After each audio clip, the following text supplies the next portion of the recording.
जो शाकाहारी नहीं रहेगा उसका समय से पहले ही सिमटा। किसी ने समझा? प्रचार कर रहे हैं शाकाहारी रहना है, बाबा जी का कहना है शाकाहारी रहना है, और जब से बाबा जी का कहना हुआ तब से मांसाहारियों की दुकानें और बढ़ गई। बढ़ी, पहले से बढ़ोतरी हुई, उन चीजों का सेवन करने वालों में बढ़ोतरी हुई, और बाबा जी ने तो कह दिया है जितनी बढ़ोतरी होगी उतना ही ज्यादा सिमटा होगा, क्योंकि शाकाहारी ही रहना है, बाकी को समय से पहले ही चले। क्या कहा था बाबा जी ने? अब तुम झंडा लेके घूमो और खूब चिल्लाओ, बाबा जी का कहना है शाकाहारी रहना है। अरे बाबा जी ने तो कह दिया, रहना ही वही है जो शाकाहारी रहेगा, जो शाकाहारी नहीं रहेगा उसे जीवन की पूरी श्वासें मिलने वाली, ये कहा था बाबा जी ने। बाबा जी ने किसी को रोका थोड़ी, बाबा जी के रोके कोई रुकने वाला है? आप लोग झंडा लेके प्रचार करते रहे, कोई किसी ने आपकी बात सुनी और सुनने के बाद गुनी, गुनने के बाद मानी? न सुनी न गुनी न मानी। जब आप निकले, अरे वो तो जय गुरुदेव वाले हैं, वो तो करते हैं। किसी ने भी आपकी आवाज पर तवज्जो नहीं दिया, लेकिन आपको ध्यान रखना चाहिए बाबा जी की बात पर आपको तो तवज्जो देना।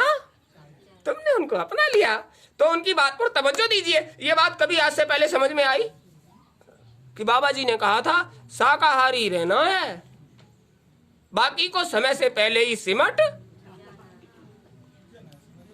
ये नहीं समझ पाए। हाँ, सबसे कह दीजिए। तो बाबा जी ने तो जो बात थी वो कह दी। अब कह दी तो आज मकर संक्रांति के पावन पर्व पर तो भाई समझ में आई। ये कहा था बाबा जी ने। रामचरितमानस को 24 घंटे खूब पाठ करवाया, उन्होंने पढ़ा, उन्होंने सुना और समझा किसी ने, तो उसका क्या लाभ मिला? अरे चौपाई का एक चौपाई को ही समझ लेते तो वो कहते हैं कि मानस कह के कि एक चौपाई ही तुम्हारे जीवन का तरन तारण करने के लिए पर्याप्त है।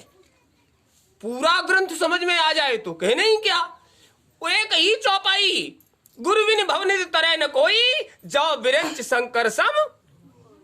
गुरु की शरण में चले जाओ, भवसागर से पार हो जाओगे। इतनी ही बात समझ में आ जाए और तुम्हें कोई बात समझने की आवश्यकता।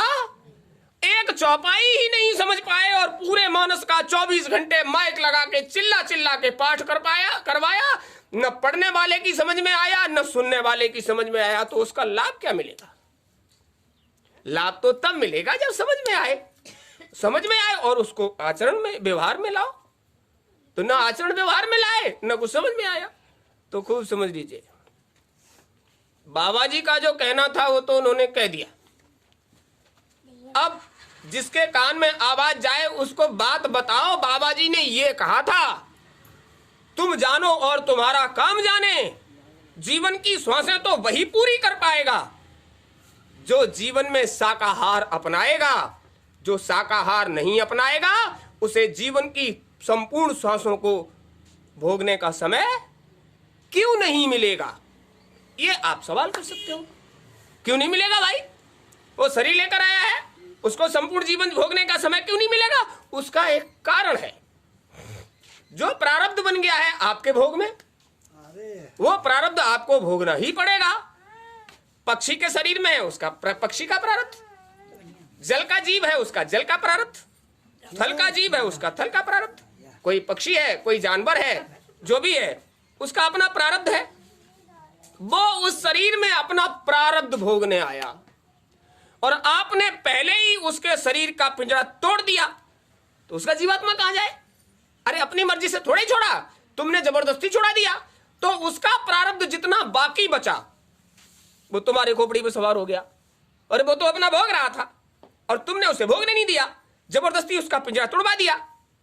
अब जबरदस्ती तोड़वाया तुमने, तो उसका बकाया प्रारब्ध कौन भोगेगा? वहां से उठाया और तुम्हारी खोपड़ी पर ला दिया।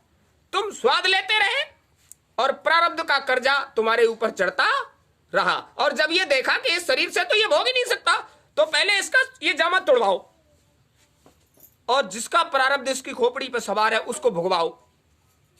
तो तुम्हारी व्यवस्था हो गई नरकों और 84 की। गुरु महाराज कहते थे, बच्चा, जिस किसी ने भी जिंदे जीव को जला दिया उसका पिंजरा देखा है, शिकारी उसका शिकार करता है और वो उसको जलाता है। प्रारब्ध बन गया। जितनी वेदना उसको हुई है उसका कर्ज बढ़ता रहा, 10 गुना होकर बढ़ता है। और बढ़ते बढ़ते इतना हुआ शरीर के छूटने तक इतना हो गया कि जैसे ही जीव शरीर से निकाला यमदूतों ने, तो उसे उस क्षेत्र से होकर ले जाते हैं जहां पूरा का पूरा नर्क, आग का दहकता दरिया है। सिर्फ आग है, कुछ नहीं